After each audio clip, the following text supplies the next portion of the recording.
I need. What are you doing? Feel the burn. I'm training. For what? My new game's coming out. Yeah. Ori and the Will of Wisps. The last game was great. Why do you need to train? It was not good for me. Why? What happened? I died quite a few times. How many's quite a few? It was a hard game. 500. 500? You died over 500 times? Yeah, it's not my proudest moment, but that's why I'm out here, right? I'm trying to train, and I'm not gonna be even close to that this time. You know what you need? What's that? Your very own Ori montage. Yeah. Let's go!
I think I'm ready. I think so too. Good luck. Thank you for training. Yeah. Get him.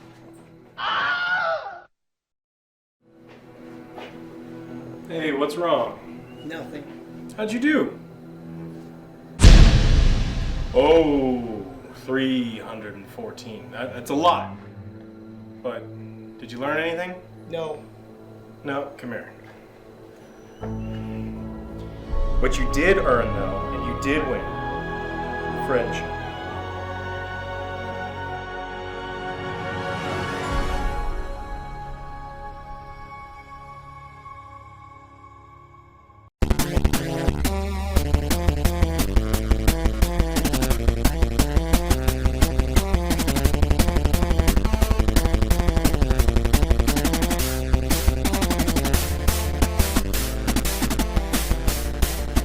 Hey guys, welcome to our Ori and the Will of Wisps bonus review brought to you by G Fuel. We want to thank them for sponsoring the video. Delicious stuff, and gave Joe the energy he needed to do that obstacle course. Yeah. Record time. Well, we're old. Yeah.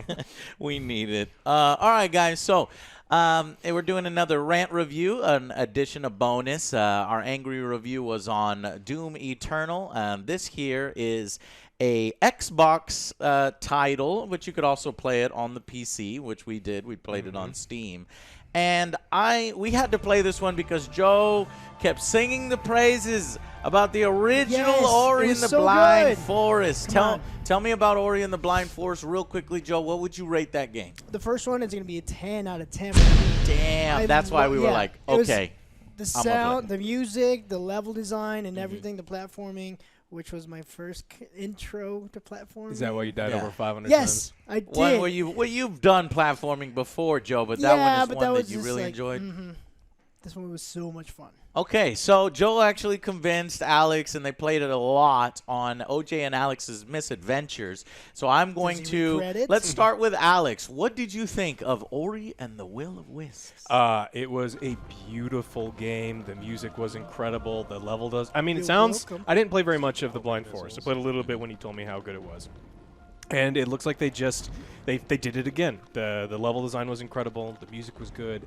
There was a couple issues that I had with the game, but I think this was an excellent game that I don't regret spending a ton of time on.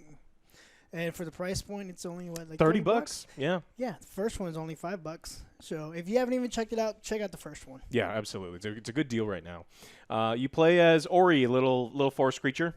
Do we know what the name of the thing is? Little tiny. Ori. This Yeah. looks exactly like this.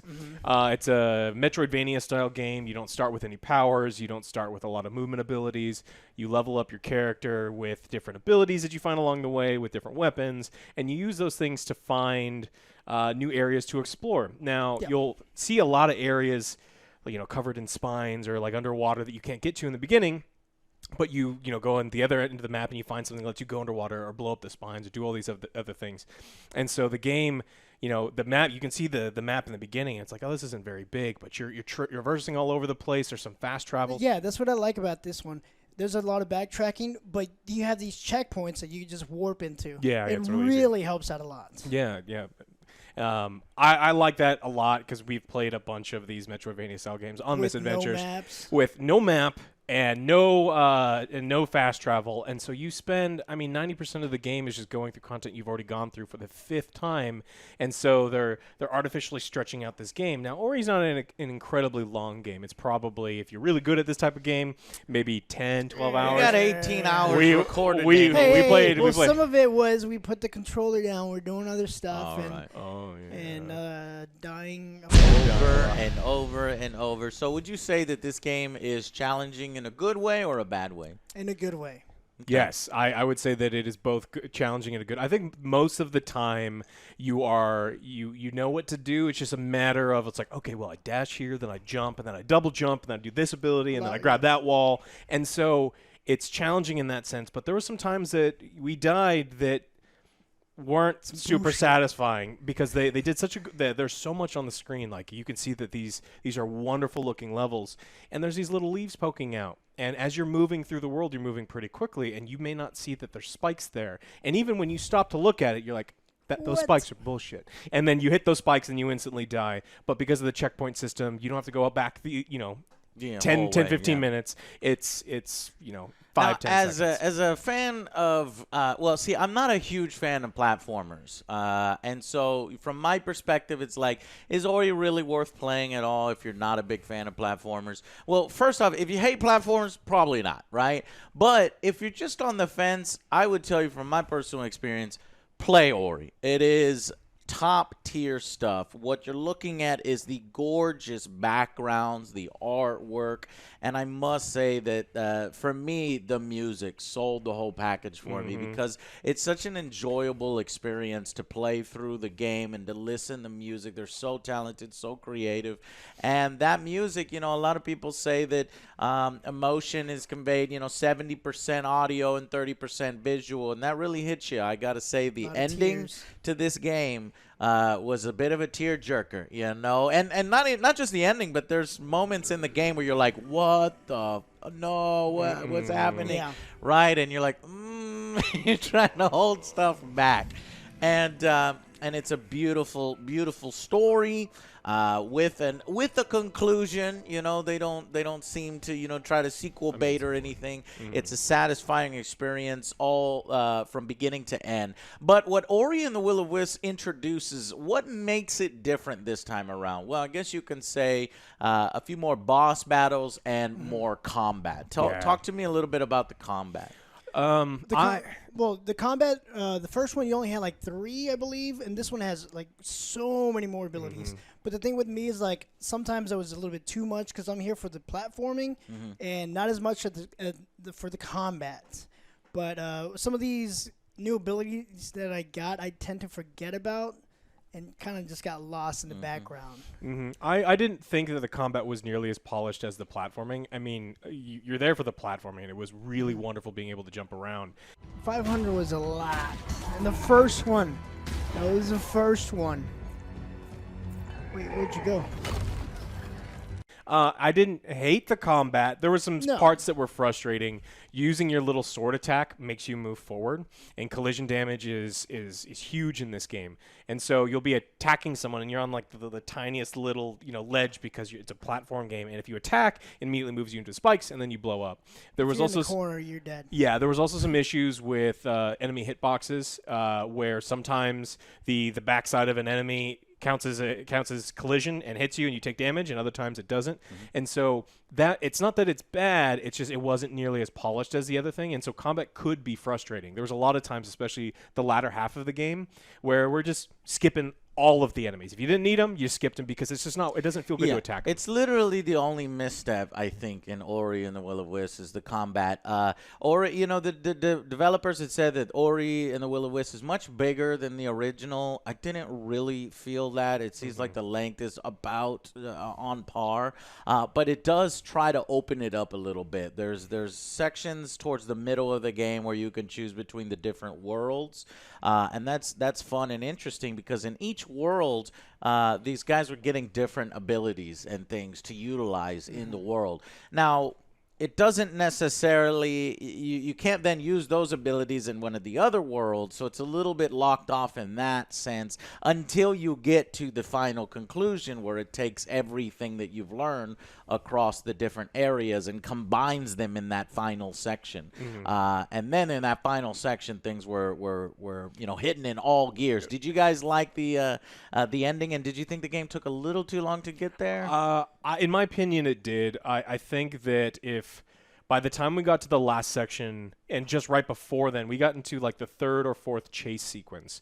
And That chase sequences, man. So- that shit, like, if you fuck up once, you're dead. so there was an interest. So the first couple ones, they were were good, they were yes. good. Yeah. But the final one, I don't know. So I had to do it a bunch of times, died over and over and over again. There is a catch-up that? mechanic that the game uses, that this worm is chasing you, and you can screw up 100 times in the beginning and you're fine. Yeah. But if you screw up at the end, you immediately die. But even if you would do the first sections perfect and you should have this huge amount of space between you and the worm, the AI just moves it all the way up. Yeah. And so it's like, well, there's no incentive for me to try this. I'll just fumble through the first part, and I only have to do the last part. So it wasn't satisfying. It's like, look, I've done this so many times before. It's just in addition to all the other things I'm using the right bumper in addition to left trigger and then this one. So towards the end, I was like, do something different. You have all of these wonderful abilities, and I don't feel like I was using a lot of different ones. Yeah. It was just like, hey, just use that one over and over. So are again. you a fan of platformers, Joe? Of this one, yes. But of platforming in general, because I'm trying to explain how you died so much. We're talking over 300 deaths. In the first one, it was over 500 know exactly deaths. how he died. We have a chart. We have a chart, It yeah. is hazardous. Yeah, 240 deaths. A lot of it is trial and error. Yeah. You make your mistake, you learn from it, and then you go on Okay. from there. So you're meant to die. It's not like you're meant to Yes. do it. I mean, You but can't- Ori has a reputation of being very fun to speed run to and being very fun to try to avoid all those crazy deaths. Good And luck. Joe, I think you'd be quite jealous of some other people Oh, who yeah, can for do sure. these I things will be. without. No, Because I whenever don't- I picked up the game, the first one, I was like, all right, this looks like a nice, relaxing game. Right. God damn, was I wrong? You fucking I was die wrong. a lot. I was What'd like you say, fucking Alex? getting pissed. I don't think I would be upset. I love watching speedruns anyway, but like there's sections of the game where you're in a cave in the darkness, and if the darkness lingers on you longer than a second or two, you die, and you just are shooting yourself off into the darkness. And if you decide to shoot yourself up hoping for high, something. there may be the light source up there. Right. But by the time if you go up there, then you're like, oh, the light source was down there, and you explode, but you have to just do it again. Yeah, so there you're was gonna, no way you would know. Yeah, so no. on a blind run, you're gonna die. Yeah. It's not like, oh, I just, everything was perfect and I avoided all the spikes. Sometimes you just have to, launch yourself into the unknown and you chose the Yeah. wrone one. That's But how I like to head. we still died 240 times on hazards. Most of the deaths weren't in combat. I think combat was kind of easy. Yeah, that was second. But The bosses were another really big part of the game that That was newer. They were kind of repetitive. I mean, ultimately, you just felt like none of your abilities were any good. You could shoot at them with bows. You could shoot at them with spikes. You could use your sword against them. But all of the bosses would launch projectiles at you, and Ori has the ability to redirect projectiles. Yeah. So it's really satisfying to do. Yes. It's super fun. And it turns saw out it is. that is the only thing you ever need to do against any boss. You don't need to use any of your own abilities. You just go, all right, shoot your projectile. Oh, I shot it back. Haha. And you just do that over and over, and It's it's a just waiting it's game. way better. Yeah. I did notice when Joe beat the boss. Now I'm hesitant to show footage, but I have to because this is so epic. So Joe is fighting this boss, barely doing any damage to it whatsoever, turning it was a into close this one. epic boss fight. And you know, he's like on his last life. He's got no energy. He's got nothing. He's basically going to fucking die. Yes. And it's towards the end of the game. We're like, no, no, no. And Joe manages to pull off an epic maneuver. 1 in a million. 1 in a million. It was the most ridiculous. I couldn't believe it happened. It's, Yeah, we Okay, could. We're like, check wait, it out. What just happened? Where's it come from?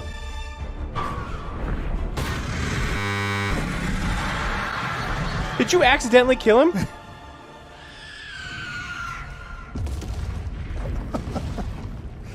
I don't even know what happened, man.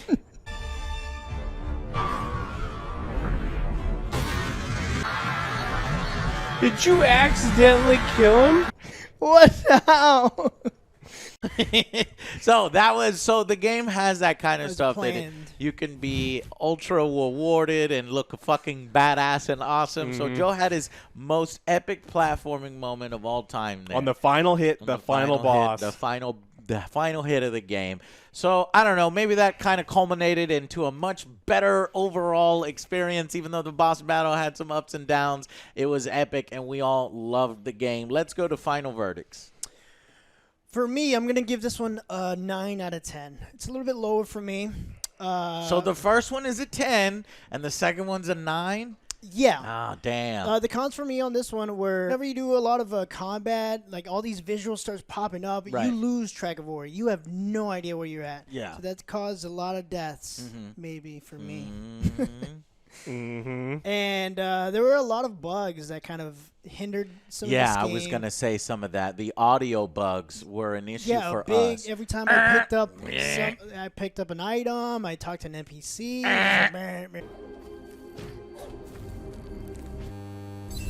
Buzz. And in one of the most epic moments, The final boss, the final boss, you heard that error there. And then when you're trying to enjoy the final cutscene and you're like, this is great, you know, it's like, so, and that was on PC. There's a way around it. You got to open this and you got to do this, but they need to patch that right there was away. that one too, and then also I think later on in the game, I lost the ability to use my lasso and glide. Can we not glide anymore? No, there's no more gliding. You have broken the game. No, we need the glide. I need the glide. Gliding is essential to this game. How do you break everything? I don't Yeah. know what was There's a going lot of on. We had logging to back re- out to reset things. So restart it's not again as and polished as we were hoping for at all. Especially and actually to fix the PC, you have to put it on a solid state drive. Did y'all know that? Yeah, I heard some people in okay. chat were trying to tell us how to do that. And the other one was the abilities. Yes, there are plenty of abilities, but Mm-hmm. that was still kind of secondhand to the platforming. So I kind of forgot about majority of my new abilities that I got. Yeah. But I was more focused with A little the platforming. overload in Yeah. complexity, and you kind of prefer the simplicity of the first one. And- Okay. And yeah, kind of like what we touched on, like the overuse of like the chasing scenes and some of the bosses. So I really like this game, and I'm gonna go with an 8 out of 10. I think that I didn't finish Blind Forest. I only played a little bit of it. I see exactly where it was going. The differences between the two, I read an article where they're saying we want to emphasize more on combat here. And I think it was a huge misstep because if you want to change the design of the game, you need to really, really do it well. And it didn't feel like combat was polished. It kind of felt like an afterthought kind of tacked on at the end. The bugs were a problem for me, and then the kind of the not just the platforming repetition, but all of the big epic moments were exactly the same. You could do them like with your eyes closed and go like, all right, well, wait for the thing to shoot at me and I'm gonna shoot it back at it. But it's still a beautiful game. It's a game I'd recommend to everyone, whether you like the style of game or not, because this is not my style of game. I'm not gonna go out and do it. If he hadn't told me that Ori and the Blind Forest was so good, I probably wouldn't have played this. But I'm really glad that I did. Yeah, same I here. really, really enjoyed it. But with those bugs and some of the issues in the gameplay, it loses a bit of points. Go 8 out of check this 10. one. My final verdict is going to be very much the same, 8 out of 10. I was all hyped up. I was thinking we were headed here for a 10 out of 10, maybe even a 9 out of 10, but I think some of the bugs hold it back. Basically, every single thing that these guys say. But don't let some of the negatives that we're bringing up here at the end overpower the review, because I've got to tell you, the animations are so detailed, Incredible. beautiful, subtle in the right ways. The backgrounds are so complex, but not overbearing, but just beautiful to look at. It is a total sensory experience, especially when you're getting into the groove and everything is working, and it is amongst the top tier platformers. And even if you don't like platformers, it might be something that you want to invest in, at least the first one, since it's so cheap now, and it's in Joe's opinion is a damn fine game. Yes. So Ori and the Will of the Wisps is a fantastic game this year, and we all enjoyed it. And so go and check it out. Thank you guys so much for watching. Thank you to G Fuel for sponsoring the video. Click some of those links down below. The shit is good. It actually is. We wouldn't be sponsoring it if we didn't drink it ourselves. So thank you guys so much, and we shall see you on the next Angry Joe Show. Bye, guys. Hey guys.